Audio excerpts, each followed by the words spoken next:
پہلا پروگرام ہے، ہم اللہ رب العزت کی بارگاہ میں دعا گو ہیں کہ اللہ تعالی ہماری اس کوشش کو اور ہماری سعی کو اللہ تعالی قبول فرمائے، اور اللہ تعالی ہماری اس کوشش کو ہمارے اور ہمارے نوجوان ساتھیوں کو اس کوشش کے ذریعے اللہ تعالی صحیح راہ دکھائے۔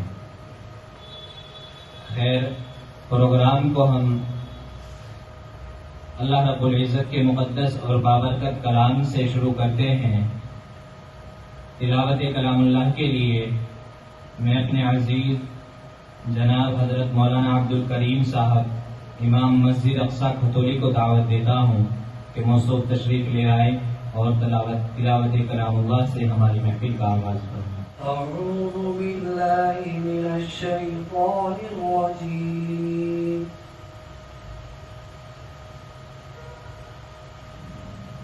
الف لام میم، ذالک الکتاب لا ریب فیہ هدى للمتقين الذين يؤمنون بالغيب ويقيمون الصلاة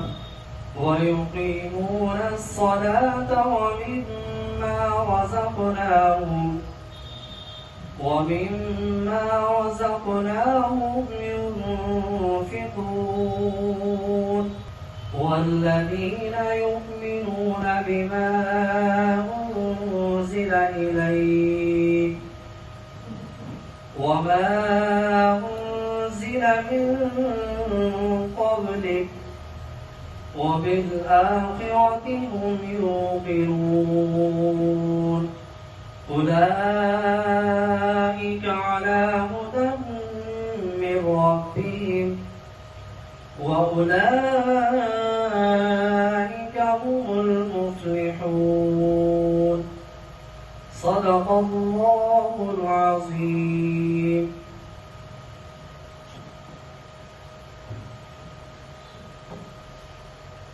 جزاک اللہ خیر و احسن الجزاء۔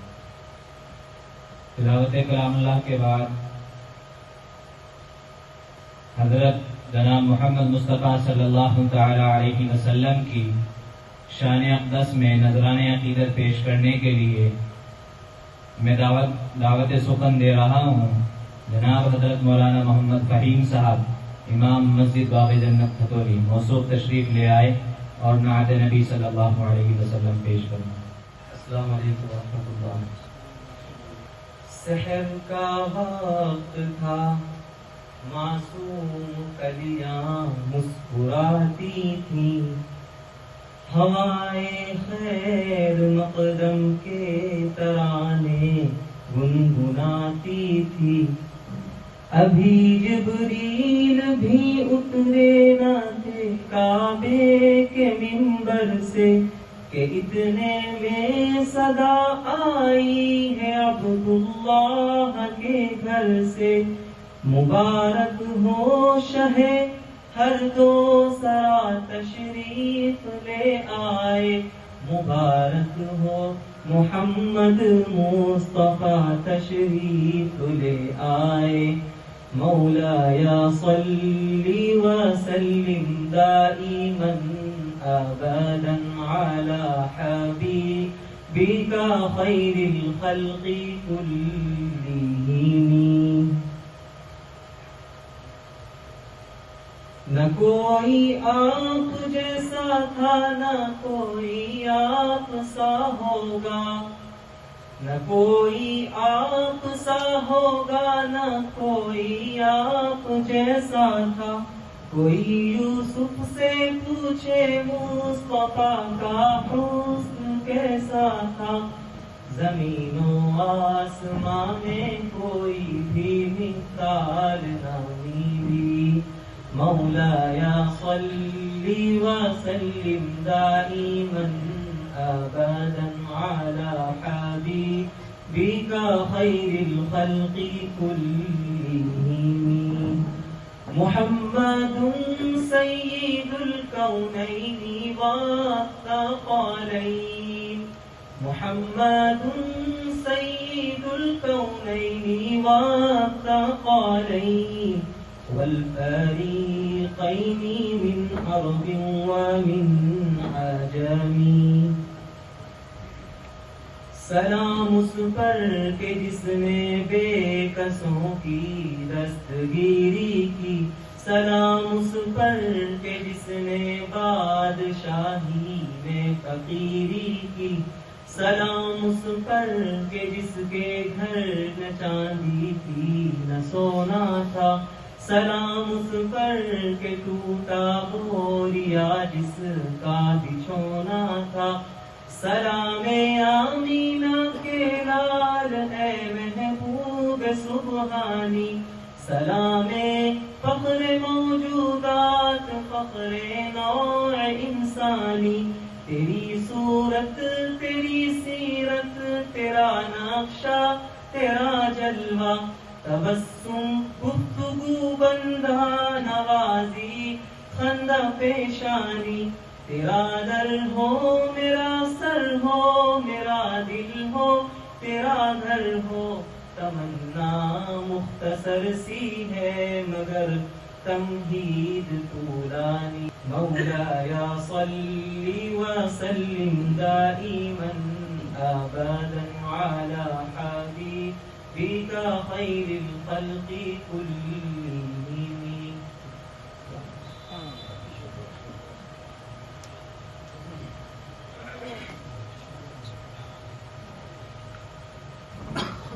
تلاوت کلام اللہ اور نعت نبی صلی اللہ علیہ وسلم کے بعد اب ہم جو ہمارا پروگرام ہے ادھر رخ کرتے ہیں.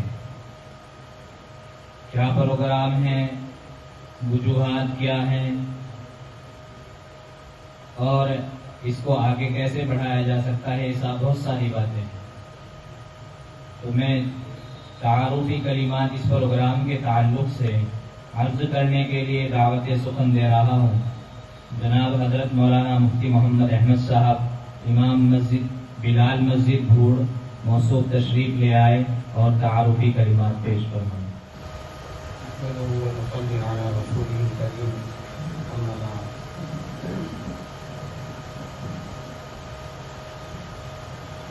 انتہائی قابل قدر سامعین کرام, سب سے پہلے میں اللہ رب العزت کا شکر ادا کرتا ہوں. اللہ کا بڑا احسان اور کرم ہے ہم پر کہ اللہ تعالیٰ نے اپنے فضل و کرم سے ہمیں یہ توفیق بخشی ہے کہ انتہائی اہم بہت ہی زیادہ اہم مقصد کو لے کر ہم یہاں جمع ہوئے ہیں. اور کسی بھی خیر کے کام کی توفیق مل جانا یہ اللہ کا بڑا فضل ہے, بڑا کرم ہے. اس سے بڑا اللہ کا کوئی انعام اور احسان نہیں ہے کہ اللہ تعالیٰ بندے کو کسی نیک کام کی توفیق دے دے.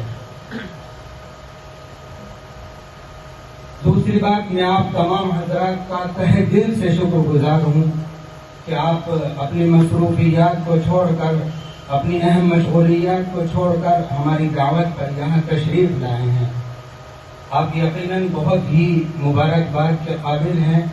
میں آپ کو مبارکباد بھی پیش کرتا ہوں اور شکر گزار ہوں آپ کا کہ آپ تشریف لائے. تیسری بات جس کے لیے مجھے دعوت دی گئی ہے اور حکم ہوا ہے, آج کا یہ پروگرام میرے بزرگوں دوستوں جس مقصد سے منعقد کیا گیا ہے, جس مقصد سے یہ محفل سجائی گئی ہے وہ بڑا اہم ہے, بہت اہم ہے, بہت ہی اہم ہے. دیکھیے, میرا عقیدہ ہے اور ہم سب کا عقیدہ ہے کہ ہمارے لیے سب سے مقدم وہ اللہ کا حکم اور نبی پاک صلی اللہ علیہ وسلم کا پاکیزہ اور مقدس طریقہ ہے.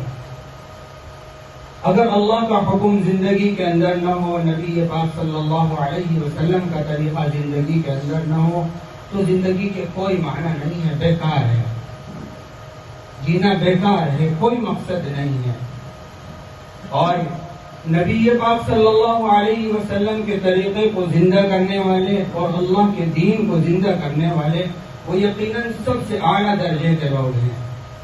لیکن تاریخ یہ بتلاتی ہے، دنیا کا یہ دستور رہا ہے، پہلے زمانوں میں اگر ہم لیں نبی پاک صلی اللہ علیہ وسلم سے پہلے جو دیگر امتیں آئی ہیں اور انبیاء کرام علیہم الصلاۃ والسلام آئے ہیں، تو معلوم یہ ہوتا ہے کہ پہلی امتوں میں جب کوئی نبی آتا تھا وہ اللہ کی طرف لوگوں کو دعوت دیتے تھے، بلاتے تھے، لوگ ان کی باتوں کو سن کر اللہ کی طرف بڑھتے تھے، لیکن نبی چلے جاتے تھے تو پھر رفتہ رفتہ نبی کی جو تعلیمات تھی وہ ان کے اوپر دھول پڑنی شروع ہو جاتی تھی اور وہ مٹنے لگتی تھی اور رفتہ رفتہ جہالت عام ہو جاتی تھی۔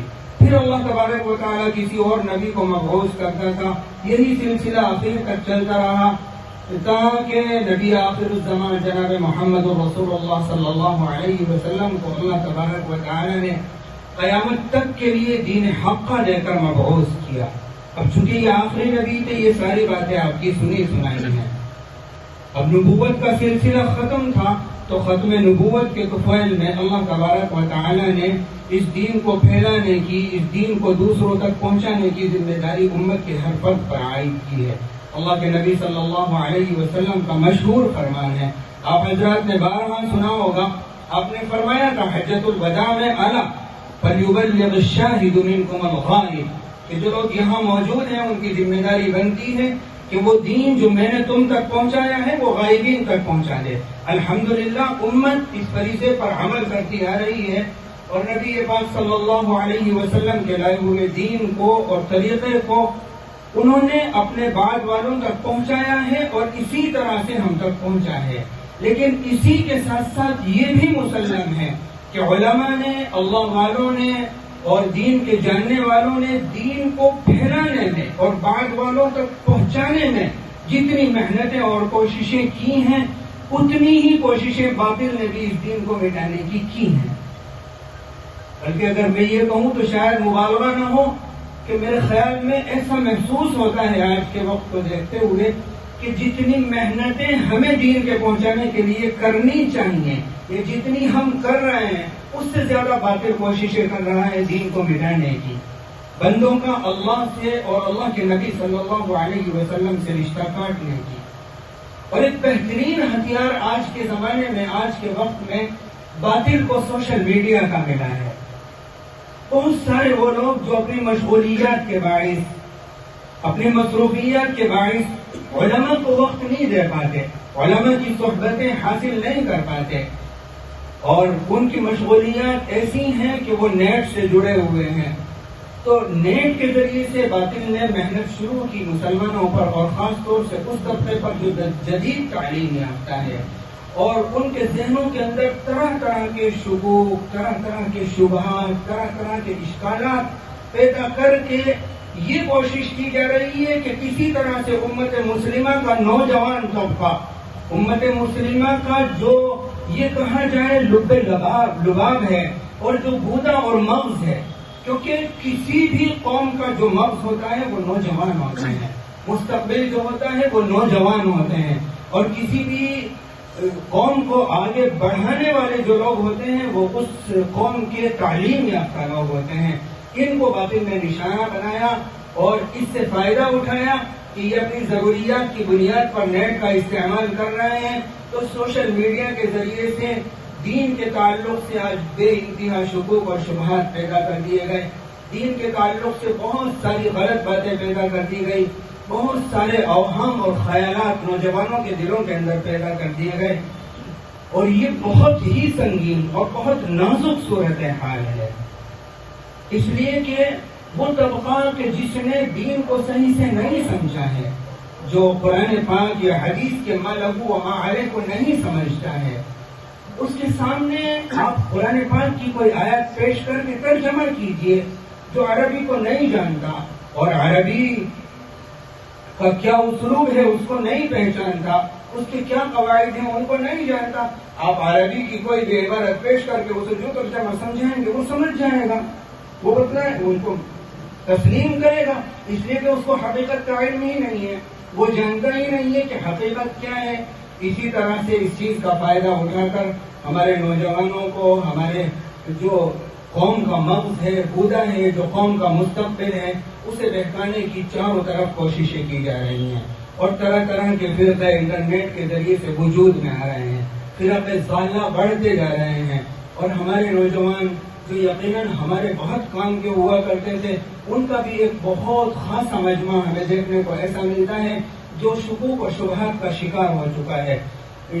یہاں تک بات پہنچی کہ جو دین کے موٹے موٹے اور سری مسائل ہیں نا، اس سے تعلق سے شکوک و شبہات ان کے ذہنوں کے اندر پیدا کر دیے گئے۔ اس صورتحال کو ہمارے کچھ بڑوں نے، ذمہ داران نے سمجھا اور اس کا اندازہ کیا کہ اگر اس پر محنت نہ کی گئی، اس پر غور و فکر نہ کیا گیا، اس کا سدبار نہ کیا گیا، فرق ضالہ کو محنت کے لیے یوں ہی آزاد چھوڑ دیا گیا، ان کا تدارک نہ کیا گیا، تو چند ہی دنوں کے بعد صورتحال بڑی ابتر ہو جائے گی۔ اسی مقصد کے پیش نظر یہ پروگرام منعقد کیا گیا ہے تاکہ آپ حضرات کو حقیقت سے روشناس کرایا جائے، اور یہاں اسکرین کا نظم بھی اسی لیے کیا گیا تاکہ آپ کو بتلایا جائے، دونوں چیزیں، دونوں رخ دکھلائے جائیں۔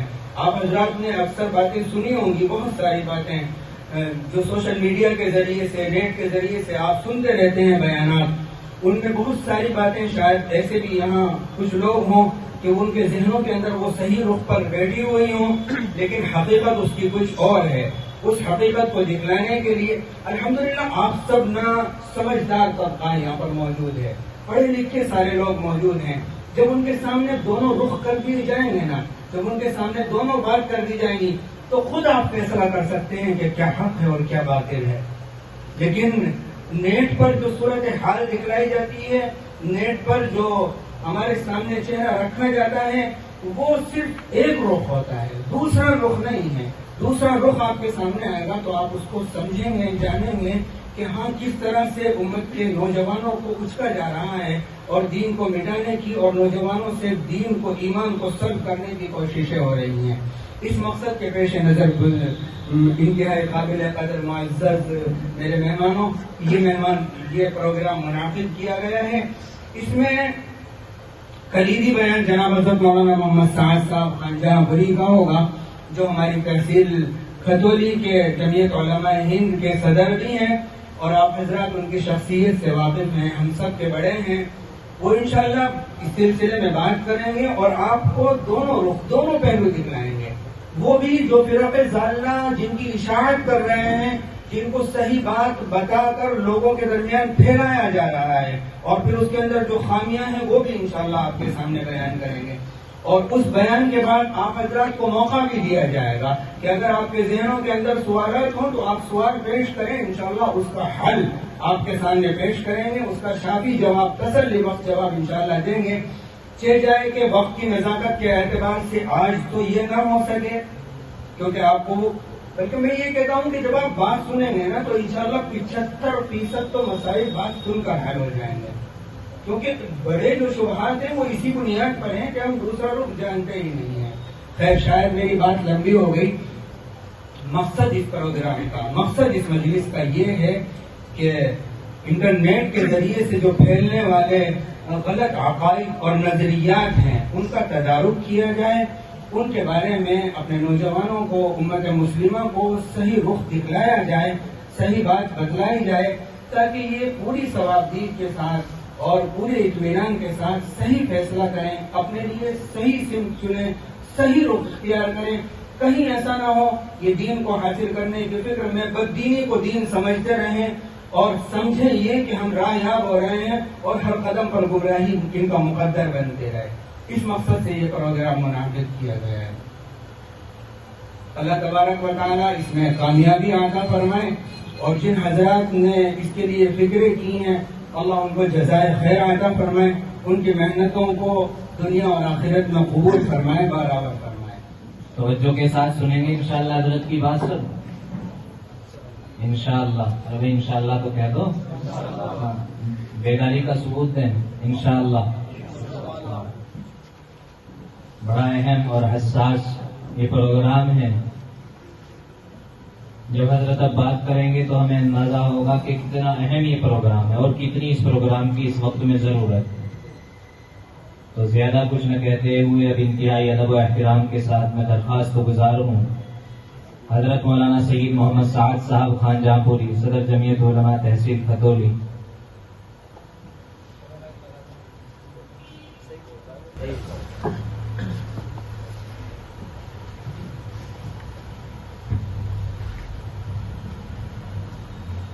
لله رب العالمين والصلاة والسلام على سيد الأنبياء والمرسلين محمد بن عبد الله وعلى آله وأصحابه أجمعين أما بعد أعوذ بالله من الشيطان الرجيم بسم الله الرحمن الرحيم واعتصموا بحبل الله جميعا ولا تفرقوا صدق الله مولانا العلي العظيم.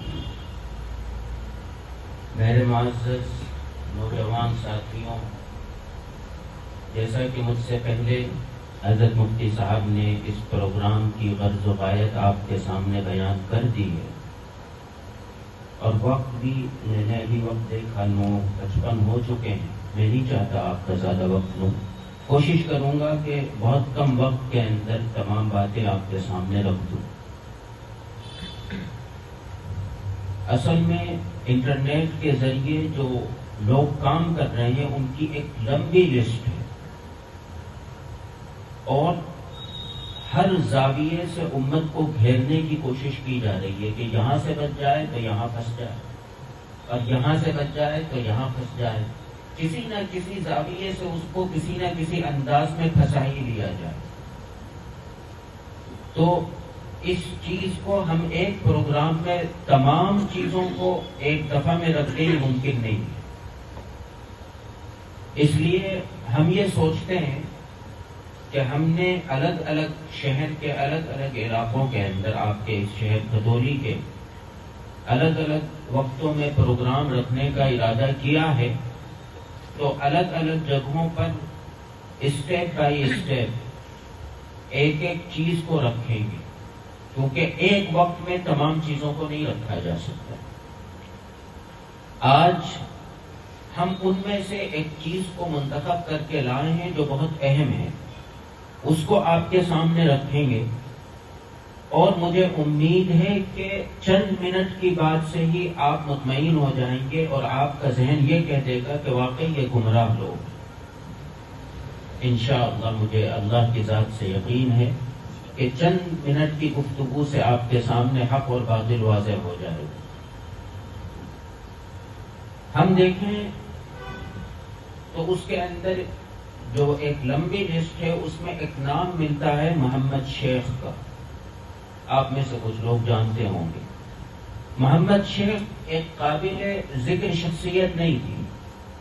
ایسا آدمی نہیں تھا کہ اس کے نظریات کو یہاں بیان کیا جائے، اس لیے کہ اگر کسی غیر معروف شخصیت کو لوگوں کے سامنے رکھ دیا جائے اور اس کی باتیں وہاں بیان کر دی جائیں تو لوگوں کو دلچسپی پیدا ہوتی ہے، پھر اس کی اور ویڈیوز دیکھنا شروع کرتا ہے، اور جب اس کو مزید دیکھتا ہے تو کہیں یہ خطرہ ہوتا ہے کہ وہ اس کی باتوں میں نہ پھنس جائے.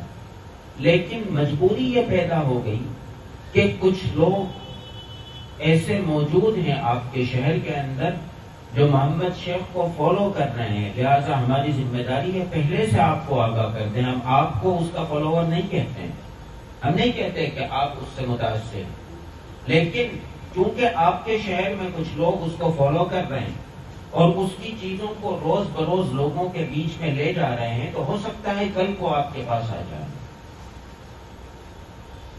تو وہ حفظ ما تقدم کے طور پر کہ پہلے سے حفاظتی انتظام کر دیا جائے، اس لیے میں اس کو رکھ رہا ہوں. دوسری بات اس کے رکھنے کی ایک اہم وجہ یہ ہے کہ بہت آسانی سے آپ چند باتیں سننے کے بعد یہ فیصلہ کر لیں گے کہ یہ آدمی کانٹیسٹ سے باہر ہے، یعنی اب اس کی بات اس لائق نہیں ہے کہ سنی جائے یا توجہ دی جائے. آپ نے ایک نام سنا ہوگا، غلام احمد قادیانی.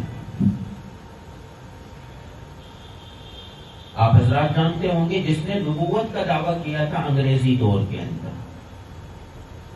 کیا اگر کوئی آدمی آپ کے پاس آئے اور یہ کہے کہ غلام احمد قادیانی کی یہ کتاب ہے یا غلام احمد قادیانی کے یہ اقوال ہیں، یہ اس کی اسپیچز ہیں، آپ ان کو سنیے، تو کیا آپ سننا گوارا کریں گے اس کی کسی بات کو؟ کیوں؟ اس لیے کہ آپ کے ذہن نے فیصلہ کر دیا ہے کہ یہ آدمی اس قابل ہی نہیں کہ اسے سنا جا سکے. تو اسی طرح محمد شیخ جو ہے، جب اس کی چند باتیں آپ کے سامنے آ جائیں گی تو مجھے یقین ہے کہ آپ کا ذہن اس کے بارے میں بھی یہی فیصلہ کرے گا کہ یہ واقعی قادیانی کی قبیل ہی کا ایک شخص ہے، لہذا یہ اس قابل نہیں ہے کہ اس کی بات سنی جائے یا اس کی بات کی طرف توجہ دی جائے. اور اس کو پہلے رکھنے کی ایک وجہ یہ بھی ہے کہ یہ ہمارا پہلا پروگرام ہے، لہذا ہم یہ چاہتے ہیں کہ ہم آگے لمبا پروگرام چلائیں گے تو ایسے لوگوں کو جن کے اوپر زیادہ وقت ہمیں نہیں دینا ہے ان کو شروع میں خارج کر دیں، تاکہ بعد میں پھر ہم ان موضوعات کی طرف چلیں جس میں لمبا ہونے کی امید کی جا سکتی.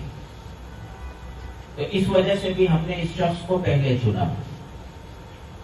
تو محمد شیخ جو ہے، اس کی دو باتیں میں آپ کو بیان کر دوں، اس کے بعد پھر کچھ دکھا دیتا ہوں آپ کو. ہمارے ہاں تصور کیا ہے؟ مسلمانوں کا بنیادی تصور کیا ہے؟ اللہ تبارک و تعالی کی ذات اقدس، کہ اللہ تبارک و تعالی تمام تر قوتیں، تمام قدرتیں اسی کی ہیں، اور وہ تنے تنہا ہے اپنی قدرتوں کے اندر. کوئی اس کا کسی بھی طریقے سے کسی بھی معاملے میں شریک نہیں کیا جا سکتا. اس میں کوئی اختلاف قادیانی کا بھی نہیں پایا جاتا ہے، وہ بھی اللہ تبارک و تعالیٰ کو ایسے ہی مانتا ہے. دوسرا بنیادی نظریہ کیا ہے؟ نبی کریم علیہ الصلوۃ والسلام کی ذات اقدس. آپ نے دیکھا ہوگا، بچپن سے سنتے آئے ہیں کہ مسلمان ہونے کے لیے ضروری کیا ہے؟ شہادتین، لا الہ الا اللہ محمد الرسول اللہ. پہلی شہادت ہے اللہ کے اوپر ایمان کی، اور دوسری شہادت ہے نبی کریم علیہ الصلوۃ والسلام کی ختم نبوت کی، اور نبی کریم علیہ الصلوۃ والسلام کو اللہ کا رسول تسلیم کرنے. یہ بنیادی چیز ہے.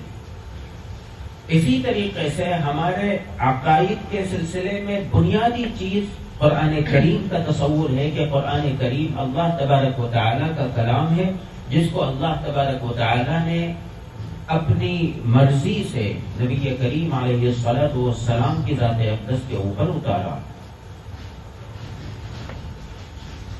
ہم ان تین چیزوں کے اوپر بات کر لیتے ہیں آج، اور میں سمجھتا ہوں اسی میں معاملہ صاف ہو جائے گا. اللہ تبارک و تعالیٰ کی ذات اقدس تو ایسی ہے کہ اس کو قادیانی بھی تسلیم کرتا ہے، لہذا اس پر بات کرنے کی ضرورت نہیں. اللہ کے رسول کی ذات اور قرآن کریم اور قرآن کریم کا نزول، ان تین چیزوں پر ہم بات کریں گے. نبی کریم علیہ الصلوۃ والسلام کی ذات اقدس کے سلسلے میں ہمارا ایمان یہ ہے کہ تمام انبیاء کے سردار اور نبی کریم علیہ الصلوۃ والسلام کے اوپر قرآن کریم اللہ نے نازل کیا ہے، اور نبی کریم علیہ الصلوۃ والسلام آخری نبی ہیں، اب کوئی قیامت تک نبی نہیں آنے والا. یہی تو ہمارے بنیادی عقائد ہیں.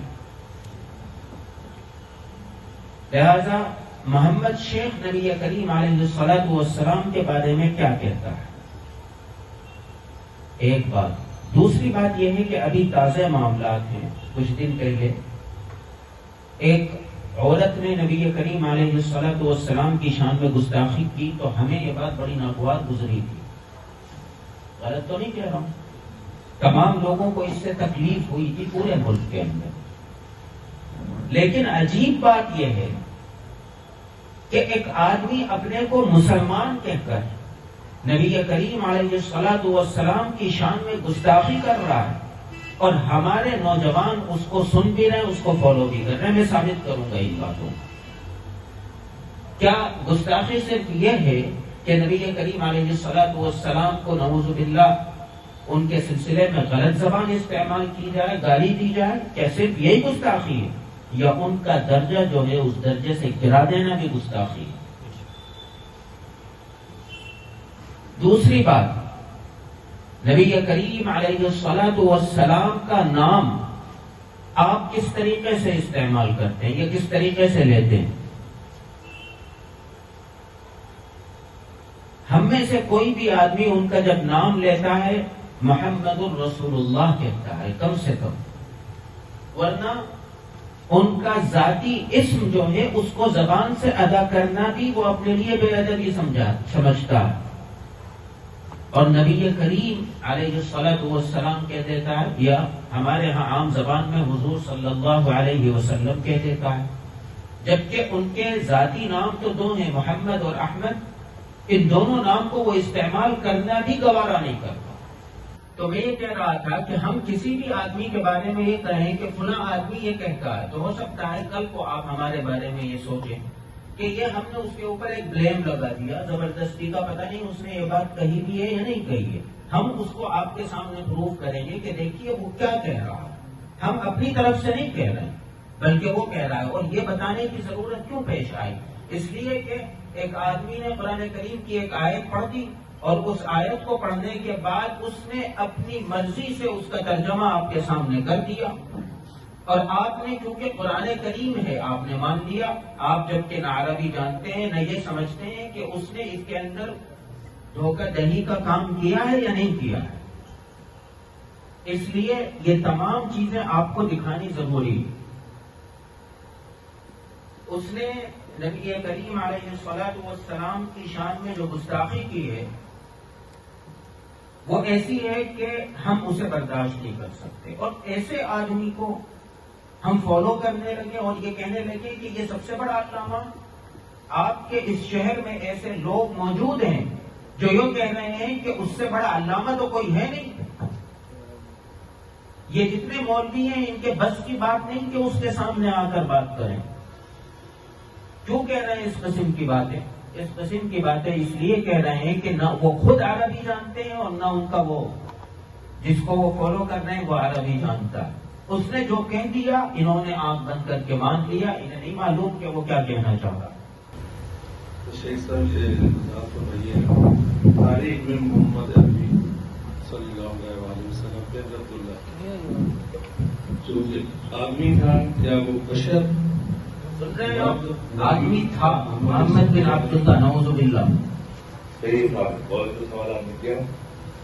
ان کا سوال تھا تاریخ میں محمد بن عبداللہ جو آدمی تھا، آدمی کے مطلب مرد. محمد بن عبداللہ کون تھا؟ مرد، بشر مرد. کیا وہ بشر مرد نبی اور محمد رسول اللہ نہیں تھا؟ سوال ہے. بس مجھے یہ بتانا تھا کہ آپ یہ دیکھیے کہ اللہ کے رسول کا نام کتنی بے ادبی کے ساتھ لے رہا. کیا یہ ہمیں گوارا ہے کہ کوئی اللہ کے رسول کا نام اس طریقے سے لے؟ کیا اس کو بے ادبی نہیں سمجھا جائے گا؟ آپ جواب دیں. کیا کہتے ہیں آپ تمام حضرات؟ کیا یہ بے ادبی نہیں ہے؟ اللہ کے رسول کی شان میں گستاخی نہیں ہے؟ یہ آدمی اس لائق ہے کہ اس کو فالو کیا جائے؟ ایک بات. دوسری بات، اگر ہم اس پر معاملہ، جبکہ آپ کا ذہن صاف ہے مجھے معلوم ہے، لیکن اگر میں یہی بات ختم کر دوں کہ آپ نے تسلیم کر لیا میں نے جو بات کہی تھی، تو اس کے فالوور یہ کہیں گے کہ اس کی دلیل تو کاٹ نہیں سکتے. جو وہ قرآن اور قرآن سے دلیل پیش کر رہا ہے اسے تو کاٹ نہیں سکتے. لوگوں کو ایک چیز دکھا کر اپنا ہمنوا بنا کے اور ان سے اقرار کروا لیا اور پروگرام کو ختم کر دیا. کیونکہ فتنے جو ہیں وہ حق کی راہ میں کانٹے بچھانا یہ ان کا کام ہے. وہ نہیں چاہیں گے کہ حق جو ہے وہ بڑھے، جبکہ اللہ تبارک و تعالیٰ کی مدد حق کے ساتھ ہے اور اس کو بڑھنے سے کوئی نہیں روک سکتا ہے. لہذا میں نے آپ کو صرف ابھی یہ دکھایا کہ یہ اللہ کے رسول کی شان میں گستاخی کرتا ہے. دوسری بات یہ ہے کہ یہ آدمی ایک عجیب و غریب بات کہتا. قرآن کریم جو ہے وہ قرآن کریم نبی کریم علیہ الصلوۃ والسلام کی ذات پر نازل نہیں ہوا. نعوذ باللہ. اس پر نبی کریم علیہ الصلوۃ والسلام کی ذات پر نازل نہیں ہوا، بلکہ یہ ابتدا سے ہے۔ ہر آدمی، حضرت آدم علیہ الصلوۃ والسلام نے بھی اسی قرآن کو پڑھا، حضرت نوح نے بھی اس قرآن کو پڑھا، حضرت ابراہیم علیہ الصلوۃ والسلام نے بھی اس قرآن کو پڑھا، حضرت موسیٰ نے، حضرت عیسیٰ نے، حضرت داؤد نے، یعنی جتنے انبیاء ہیں وہ سب اسی قرآن کو پڑھتے چلے آ رہے ہیں۔ جبکہ ہمارا ماننا نہیں بلکہ پوری دنیا یہ مانتی ہے کہ قرآن کریم 1400 سال پہلے نبی کریم علیہ الصلوۃ والسلام کی ذات اقدس پر نازل ہوا، اور ان سے پہلے اس دنیا کے اندر کوئی بھی قرآن کا نام سے یا قرآن سے واقف نہیں تھا، اس لیے کہ قرآن اس سے پہلے تھا ہی نہیں۔ یہی تو ہمارا عقیدہ۔ لیکن یہ صاحب کیا فرما رہے ہیں؟ یہ کہہ رہے ہیں کہ قرآن کریم ابتدا سے ہے، تمام انبیاء نے اسی کو پڑھا ہے، اور قیامت تک یہی قرآن کریم رہے گا۔ اب ان سے پوچھا جاتا ہے کہ پھر یہ نازل کس پر ہوا؟ وہ کہتے ہیں کہ نازل ہر ایک پر ہوتا ہے، نازل ہر انسان پر ہوتا ہے۔ آپ مجھے بتائیے کہ جس پر قرآن نازل ہو جائے وہ تو نبی بن جاتا ہے، ایسا ہی ہے نا؟ تو اس کا مطلب ہم سب نبی ہیں۔ ذرا سا آپ اس کے اندر ایک وہ چلا دیجیے والا ایک نمبر، دیکھیے کیا کہہ رہا ہے۔ اس کو چلانے سے پہلے میں ایک بات بتلا دوں، جب قرآن کریم کا نزول ہوگا، قرآن کریم نازل ہوگا تو نزول کا کوئی نہ کوئی طریقہ ہوگا یا نہیں ہوگا؟ ہم کیا سنتے آئے آج تک کہ قرآن کریم نازل ہوا ہے حضرت جبریل کے ذریعے سے، ایسا ہی ہے نا؟ اور حضرت جبریل کون ہے؟ فرشتہ ہے۔ سنیے ایسنس، یعنی اس آیات کی سینس کیا ہے؟ وہ ہے روح۔ آیات کی اسے کہتے ہیں روح، اور وہ اللہ کی طرف سے امانت دار ہے۔ یہ بات سمجھ میں آ رہی ہے آپ کو؟ یہ نہیں کہ وہ فرشتہ ہے کوئی، آیات کی روح، آیات کی جو سینس ہے اسے روح الامین کہہ رہا ہے، امانت دار روح۔ دیکھیے یہ آپ کے سامنے صاحب کہہ رہا ہے کہ روح الامین کس کو کہہ رہا ہے؟ آیات کی سینس کو۔ سینس کا مطلب فہم کو، جو آپ آیت کو سمجھ رہے ہیں وہ روح الامین ہے۔ آپ نے سنا؟ خود کے نہیں سنا، میں تو نہیں کہہ رہا تھا اس بات کو۔ تو وہ کہہ رہا ہے کہ یہ جو آیت کی سینس ہے، یعنی جو ہم پڑھتے وقت فیل کرتے ہیں، محسوس کرتے ہیں، یہ روح الامین ہے۔ اور روح الامین کون ہے؟ حضرت جبریل۔ روح الامین تو حضرت جبریل ہے نا؟ یہ روح الامین ہے، یہی جبریل ہے، یہی روح القدس ہے، اور یہ کوئی فرشتہ نہیں ہے۔ اس نے اس بات کو کہا ہے کہ یہ فرشتہ نہیں ہے۔ یہ کیا ہے؟ یہ جو ہم قرآن کریم پڑھتے وقت محسوس کر رہے ہیں یا آیت کو سمجھ رہے ہیں، یہ وہ روح الامین ہے جو اللہ تبارک و تعالیٰ کی طرف سے اس وقت میں پڑھ رہا ہوں تو میرے اوپر نازل ہو رہی ہے۔ تو یہ قرآن کریم کا نزول ہے بقول اس کے۔ آپ سمجھ رہے ہیں؟ کیا یہ چیزیں ایسی ہیں کہ اس کو قبول کیا جا سکے؟ آپ کیا کہتے ہیں کہ ہم فرشتے کا تصور ختم، قرآن کریم کیسے آیا ہمیں نہیں معلوم بقول اس کے، اور قرآن کریم ہر ایک پر نازل ہوتا ہے، اور نعوذ باللہ محمد بن عبداللہ جو کہ نبی کریم علیہ الصلوۃ والسلام کی ذات اقدس ہے، وہ ایک ہسٹوریکل پرسن ہے، ایک ایسے آدمی ہے جن کا ہسٹری کے اندر وجود ملتا ہے، اور وہ نبی نہیں ہے۔ تو پھر آپ کہنا کیا چاہتے ہو گے؟ آپ کون سے نظریہ قوم کو دینا چاہتے ہو، اور اس کو ثابت کرتے ہیں کہاں سے؟ قرآن کریم سے، جس قرآن کو یہ خود نہیں سمجھا ہے۔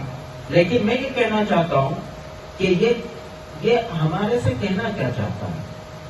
یہ کہنا چاہتا ہے کہ میں خود نبی ہوں، نعوذ باللہ۔ جیسے غلام احمد قادیانی نے کہا تھا نا کہ میں نبی ہوں، ایسے یہ بھی یہی کہنا چاہتا ہے کہ میں نبی ہوں۔ اور دیکھیے آپ اس کو نمبر 7 چلائیے، دیکھیے اس نے اقرار کیا اپنی زبان سے کہ میں ہوں، میرے اوپر قرآن اتر رہا ہے۔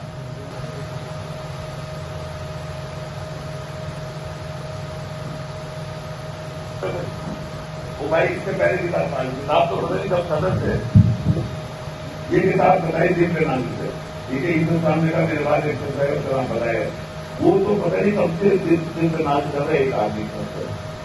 اب وہ ایک آدمی کا اس کو پھر ہمیں رہے گا وہ زمین زندگی بھر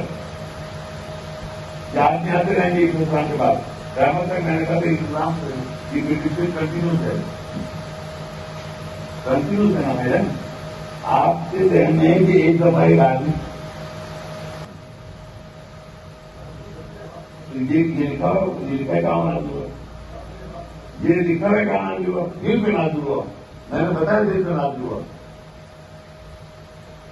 بس ایک آدمی بیٹھا تمہارے سامنے بولنا میں بھی بتا رہا ہوں۔ دی کیا کہا اس نے؟ ایک آدمی بیٹھا ہے تمہارے سامنے، دوبارہ سے اس کو ریپیٹ کریے، سنیے تب کیا کہہ رہا ہے۔ یہ لکھا ہے کہاں نازل ہوا، یہ لکھا ہے کہاں نازل ہوا، دل پہ نازل ہوا، میں نے بتایا دل پہ نازل ہوا۔ بس ایک آدمی بیٹھا تمہارے سامنے بولنا کون تو میں بھی بس سنا آپ نے؟ یہ اپنے کو نبی کہہ رہا ہے، ایک آدمی بیٹھا تمہارے سامنے، یعنی اس کے اوپر نازل ہو رہا قرآن کریم۔ یہ کہنا چاہتا ہے کہ میں نبی ہوں، نعوذ باللہ۔ تو یہ قادیانی کی قبیل کا آدمی، اور اب ہمارے ذہنوں کو خراب کرنے کے لیے قرآن کریم کی آیات کا مطلب اپنی مرضی سے بیان کرتا، اپنی مرضی سے، اور ایسا مطلب بیان کرتا ہے کہ آپ سوچ نہیں سکتے۔ قرآن کریم کے اندر تحریف کرتا ہے، چیزوں کے نام تبدیل کرتا ہے، جگہ تبدیل کرتا ہے اپنی مرضی سے، جو چاہے وہ کر لے قرآن کریم کے ساتھ۔ عجیب کیا گیا یہ قرآن دو بستیوں کے عظیم آدمی مرکز، دو بستیاں کون سی ہیں؟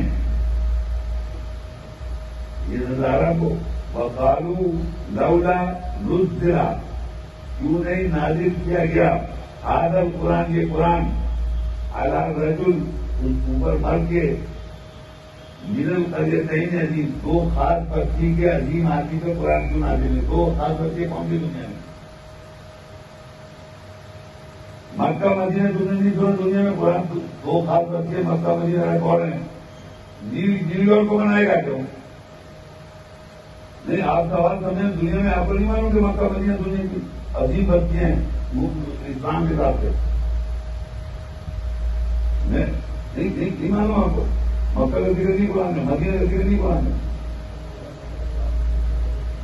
سوال تو ہمیں عظیم نہیں، خاص دو بستیاں بتائی دنیا میں، دو خاص بستیاں۔ وہ بھائی خواب کی بات نہیں کرنے سے، خاص دو بستیوں کے عظیم آدمی کو قرآن کو نازل نہیں کیا گیا۔ مکہ مدینہ کہتے ہو ہسٹوریکلی پوری دنیا کے لیے مکہ مدینہ کہتے، تو اللہ یہاں پر اس خاص بستی کے عظیم آدمی کو قرآن کیوں نازل نہیں کیا؟ لوگ سوال کر رہے ہیں، دماغت میں نہیں ہے مکہ مدینہ کا، اس پہ قرآن کو نازل نہیں کیا گیا۔ قرآن کہیں اور نازل ہو رہا ہے اس پر، تم بیٹھے ہو سن لیا آپ نے؟ قرآن کہیں اور نازل ہو رہا ہے جہاں تم بیٹھے ہوئے۔ آپ سن رہے ہیں نا یہ کیا کہہ رہا ہے؟ یہ اپنے کو نبی کہہ رہا کہ میں نبی ہوں، قرآن میرے اوپر نازل ہو رہا، لہذا مجھے نبی مانو اور میں جو کہوں اس کو مان لو۔ اور اپنی نبوت کو ثابت کرنے کے لیے نبی کریم علیہ الصلوۃ والسلام کو نبوت کی لسٹ سے خارج کر دیتا۔ کم سے کم قادیانی نے اتنا تو کیا ہے کہ ان کو نبی تسلیم کیا۔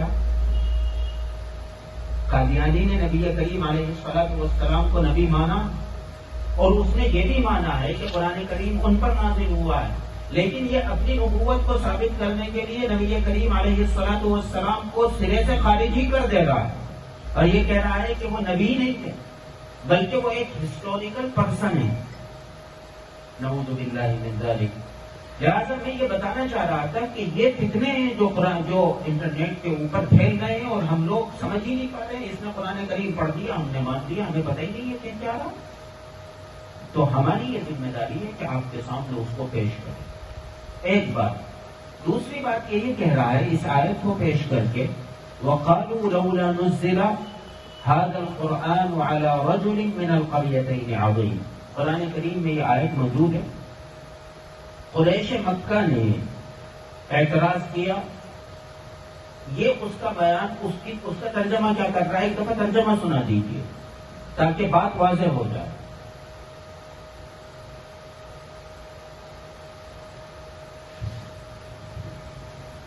عزیز کیا گیا یہ قرآن دو بستیوں کے عظیم آدمی مرکز تین عظیم دو خاص بستی کے عظیم آدمی مکہ مدینہ تمہیں نہیں آپ سوال کرنا مکہ دو بستیاں کیوں ملتے یہ کیسے ہو کیسے کیوں نہ دیجیے وہاں کے قرآن کہیں اور نازل ہو رہے پر نہ تم بیٹھے رہو قرآن کیوں نازل نہیں کر لوگ کو بنائے مکہ مدینہ دنیا میں قرآن دو خاص بچے مکہ مدینہ میں کون ہیں؟ نیو یارک کو بنائے گا کیوں؟ روک دیجیے. نہیں آپ یہ کہہ رہا ہے کہ قرآن کریم مکہ مدینہ میں نازل نہیں ہوا اس لیے کہ قرآن انکار کر رہا ہے. اس لیے کہ اعتراض یہ کیا گیا تھا کہ قرآن کریم مکہ مدینہ کے دو عظیم آدمیوں پر کیوں نہیں نازل کیا گیا، یعنی دو بستیوں کے عظیم لوگوں پر کیوں نازل نہیں کیا گیا، اور وہ دو بستیاں کون سی ہیں؟ بقول اس کے مکہ مدینہ. یہ ہم سے یہ سوال کرتا ہے کہ کوئی بھی بات کہ قرآن سے ثابت کرو. ہم کہتے ہیں اس بات کو ثابت کرو کہ اسلام کے اندر دو بستی ہیں جن کا تذکرہ تو ابھی یہاں پر مکہ مدینے سے کر رہا ہے. یہ دو بستیاں قرآن سے ثابت کر کہ یہ عظیم بستی ہیں. جو تو اپنی بات کر رہا ہے اس کو ثابت کر قرآن سے. جبکہ وہ ثابت نہیں کر سکتا تو ان دو بستیوں کا ذکر جس میں قرآن کے اندر کیا ہے، اس آیت میں کیا ہے، اس میں اس نے مدینے کو کیسے شامل کیا ان دو عظیم بستیوں کے اندر؟ یہ سوال اپنی جگہ کھڑا. آپ سمجھ رہے ہیں نا میں کیا کہہ رہا ہوں؟ اور یہ قرآن کریم نے یہاں کسی شہر کے نام کو بیان نہیں کیا. قرآن کیا کہتا ہے؟ وَقَالُوا لَوْلَا نُزِّلَ هَذَا الْقُرْآنُ عَلَى رَجُلٍ مِّنَ الْقَرْيَتَيْنِ کہ دو بستیوں کے عظیم آدمی پر کیوں نازل نہیں کیا گیا. یہ اعتراض ہے. تو وہاں نہ مکہ کا نام ہے نہ مدینہ کا نام ہے. ایسا ہی ہے نا، وہاں تو بستی کہا ہے قرآن میں. سوال یہ ہے اس بستی کی تشریح کرتے ہوئے تم مکہ اور مدینہ کہہ رہے ہو. تم نے کہا ہے نا مکہ اور مدینہ، قرآن نے تو نہیں کہا. قرآن نے تو دو بستی کہا. مکہ اور مدینہ کا نام تم نے استعمال کیا. مکہ کی عظمت کو تو تم ثابت کر سکتے ہو، مدینے کی عظمت کو قرآن سے ثابت کر کے دکھاؤ، جو کہ تم نہیں کر سکتے. چیلنج ہے. کسی کی اگر اس سے بات ہوتی ہو یا کھتولی کا ہو، اس کی طرف سے اس کو میری طرف سے یہ کہہ دیے گا جو اس کا فالوور ہو کہ میرا چیلنج پہنچا دے کہ جو اس نے یہاں اس آیت کی تشریح میں مکہ اور مدینے کا نام لیا ہے، مدینے کی عظمت کو قرآن سے ثابت کر دے تو اس نے اس کے ترجمے میں کیا. سمجھ رہے ہیں آپ میری بات؟ ہم سے یہ سوال ہوتا ہے کہ قرآن سے ثبوت دو، تو ہم بھی تم سے یہی سوال کریں گے قرآن سے ثبوت. سمجھ رہے ہیں نا آپ میری بات کو؟ لہذا اب ہمارا سوال یہ ہے کہ آپ ایک تو مدینے کی عظمت کو ثابت کریں. دوسرا میں کہتا ہوں چیلنج کے طور پر کہ آپ احادیث کا سہارا لے لیں، تفاسیر کا سہارا لے لیں اور اس آیت کی تفسیر کے اندر مدینہ ثابت کر دیں. میں تو احادیث کی بھی چھوٹ دے رہا ہوں، میں تو تفاسیر کی بھی چھوٹ دے رہا ہوں کہ ان دو بستیوں کا جس کا ذکر قرآن نے اس آیت میں کیا ہے، اس میں مدینے کو کہیں سے بھی ثابت کر دیں. قرآن چھوڑ دیجیے. میں کھلا چیلنج کرتا ہوں، احادیث سے ثابت کر دو، تفاسیر سے ثابت کر دو. تم ثابت نہیں کر سکتے. اس سورج مغرب سے تو نکل سکتا ہے لیکن ان دو بستیوں میں مدینہ ثابت نہیں کر سکتے. اس لیے کہ اس کی تفسیر آپ اٹھائیں گے، ابن کثیر اٹھائیں گے، یہاں تک کہ آپ بخاری و مسلم اٹھائیے، اس کے اندر ابن عباس کی روایت موجود ہے اور اس روایت کو تمام مفسرین نے لیا ہے کہ یہاں دو بستیوں سے مراد مکہ اور طائف، مدینہ ہے ہی نہیں. کون سی دو بستیاں ہیں؟ مکہ اور طائف ہیں. تو قرآن سے تو تم مدینے کو کیا ثابت کرو گے؟ تم احادیث سے نہیں کر سکتے، تم تفاسیر سے نہیں کر سکتے. لیکن بات کیا ہے کہ ہمارے نوجوان کو ان سب باتوں کا علم نہیں. اگلے نے قرآن کی آیت پڑھ دی اور اپنی مرضی سے ترجمہ کر دیا، ہمارے لوگوں نے مان لیا، انہیں پتہ ہی نہیں ہے کہ کیا رہا. یہ تو ہم بتائیں گے. اور ہمارے سے ایسا بدظن کر دیتے ہیں کہ مولوی لوگ جنہوں نے لوگوں کو پھنسا رکھا ہے، آپ اب مولوی کے پاس جانے ہی نہیں چاہتے.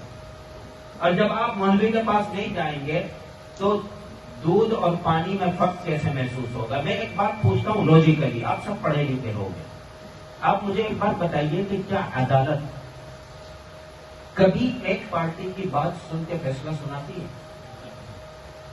جی اچھا، اگر عدالت ایسا کرنے لگے تو آپ اسے صحیح کہیں گے غلط کہیں گے؟ تو پھر دین کے مسئلے میں ایسا کیوں ہوتا ہے کہ یہ ایک آدمی بیٹھ کے کوئی بات کہے، آپ علماء سے پوچھنے کے روادار نہیں ہیں؟ اس نے کہہ دیا، آپ نے آنکھ بند کر کے مان لیا. اور ویسے عدالت کی بات آ جائے تو آپ کہتے ہیں یہ تو غلط بات ہے، ناجائز بات ہے، دونوں پارٹی کی بات سننی چاہیے. پھر آپ دین کے معاملے میں دونوں پارٹی کی بات کیوں نہیں سنتے؟ اس میں آپ کی کوتاہی ہے، یہ آپ کی کمی ہے. آپ کو یہ دیکھنا ہوگا کہ آپ کیا غلطی کر رہے ہیں اور اس کا فائدہ وہ اٹھا لیتے ہیں کہ آپ کو راہ راست سے ہٹا دیتے ہیں. ہمارا مقصد یہ نہیں ہے کہ ہم انہیں نیچا دکھائیں، ہمارا مقصد یہ نہیں ہے کہ وہ غلط دکھائیں. ہمارا مقصد یہ ہے کہ آپ حضرات کو غلط راہ سے بچا لیا جائے. صرف اس مقصد کے لیے یہاں جمع ہوئے. ہم آپ کے خیر خواہ ہیں، لہٰذا یہ آپ کی ذمہ داری ہے کہ اگر ہم آپ کے ساتھ خیر خواہی کا معاملہ کر رہے ہیں تو آپ کا بھی یہ فرض بنتا ہے کہ آپ بھی ہمارے ساتھ خیر خواہی کا معاملہ کریں. اور وہ کیا ہے؟ وہ یہ ہے کہ آپ اس بات کو اگر سمجھ رہے ہیں تو جو لوگ غلط راہ پر جا رہے ہیں ان کو خود بھی سمجھائیں، اور اگر وہ نہیں سمجھتے تو کم سے کم ہمیں ان کے بارے میں مطلع کر دیں، ہمیں بتا دیں کہ پھلا پھلا لوگ ہیں جو اس طریقے کی باتیں کر رہے ہیں. کم سے کم اتنا تو کر سکتے ہیں.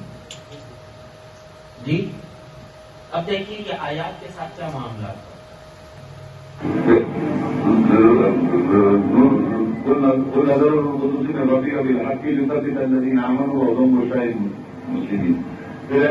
إنه لتنزيل رب العالمين نزل به الأمين على قلبك.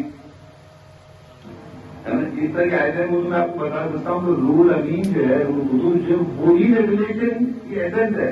یعنی آیت کی جب روح سمجھ میں آ جائے گی وہ روح الامین نازل ہو گیا آپ کے پاس، اس کو ہم جبریل کہتے ہیں.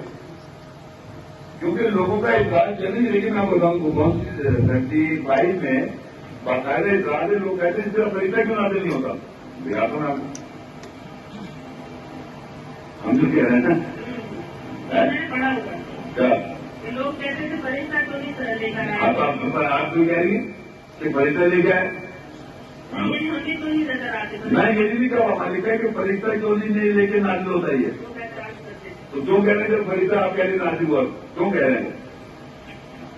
آپ نے سمجھے ایک طرح کی قرآن مجید میں یہ لکھا ہوا ہے. اگر نے ہمارے پاس جو کانسیپٹ ہوتا ہے قرآن مجید میں اس کا ڈرائیو لکھا ہوتا ہے کہ باقاعدہ لکھا ہوا ہے کہ وہ کہتے ہیں کہ قرآن مجید میں کہ لوگ کہتے ہیں کہ فرشتہ کیوں نہیں نازل ہو رہا ہے اس کتاب. دیکھیں سورۃ فرقان کے اندر لکھا ہوا ہے وہ 7 آئے سورۃ فرقان کی 7 آئے وہ قالوا مالی حاضر رسول.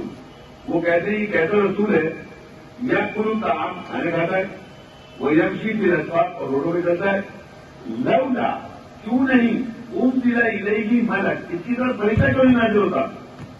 فیکون معه نذیر اور اس کے ساتھ وہ بن کے خبردار کرے. تو یہ تو لوگوں کا اعتراض ہے کہ کیوں نہیں نازل ہوتا ہے ان کے ساتھ فرشتہ. یہاں مفاس کتنے بیٹھے؟ اس نے قرآن کریم کو پڑھنے کے اندر غلطی کی ہے نہیں کی ہے. عربی دانی کا تو معاملہ یہ ہے کہ قرآن صحیح نہیں پڑھ سکتا اور قرآن کو سمجھنے کی بات کر رہا ہے. قرآن صحیح نہیں پڑھ سکتا اس کی زبان کے اندر. خیر دیکھیے 10:35 ہو چکے. میں آپ حضرات کو بھی اپنے کاموں پر جانا ہوگا. میں اپنی بات ختم کرنے سے پہلے صرف ایک مرتبہ آپ نمبر 3 اور چلا دیجیے، پھر اس کے بعد میں بات ختم کر دوں گا. لیکن میں یہ سمجھتا ہوں کہ کافی حد تک سمجھ میں آ گیا ہو.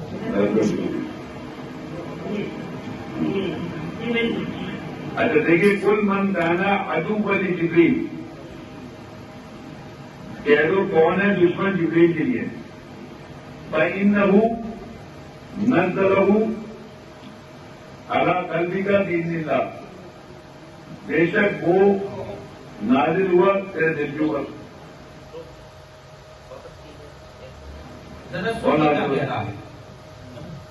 سنیے گا. عَلَىٰ قَلْبِكَ بِإِذْنِ اللَّهِ، بے شک وہ نازل ہوا تیرے دل کے اوپر. روک دیجیے. جی حضرت یہاں علماء موجود ہیں، ترجمہ صحیح کیا اس نے غلط کیا؟ غلط کیا.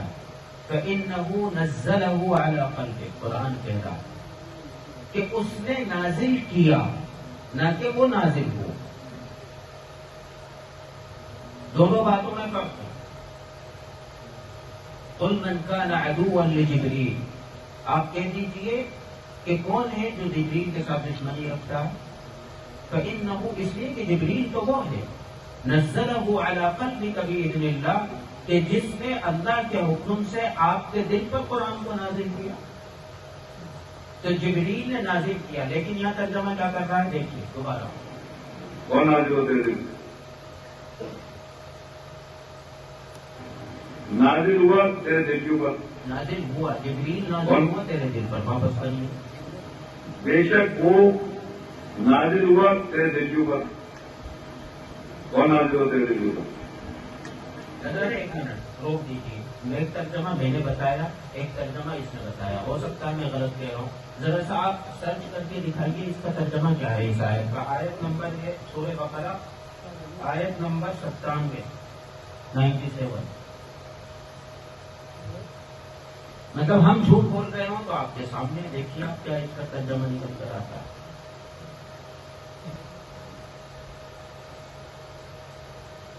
جی دیکھیے، آپ کہہ دیجیے جو شخص جبریل کا دشمن ہے تو بے شک اس نے اس قرآن کو آپ کے دل پر اللہ کے حکم سے اتارا. وہ دیکھیے ترجمہ کیا کہہ رہا ہے. اس نے اتارا ہے، وہ خود نہیں اترا. اور وہ کیا ترجمہ کر رہا تھا کہ جبریل نازل ہوا، جبکہ علماء بھی یہ کہتے ہیں کہ جبریل نازل نہیں ہوا، بلکہ قرآن یہ کہہ رہا ہے فَإِنَّهُ نَزَّلَهُ عَلَىٰ قَلْبِكَ بِإِذْنِ اللَّهِ، کہ جبریل تو وہ ہے جس نے اللہ کے حکم سے آپ کے دل پر قرآن کریم کو اتارا، اللہ کے حکم سے. تو یہ کیا ہے؟ قرآن کریم کے ساتھ کھلواڑ ہے، تحریف اسی کو کہتے ہیں.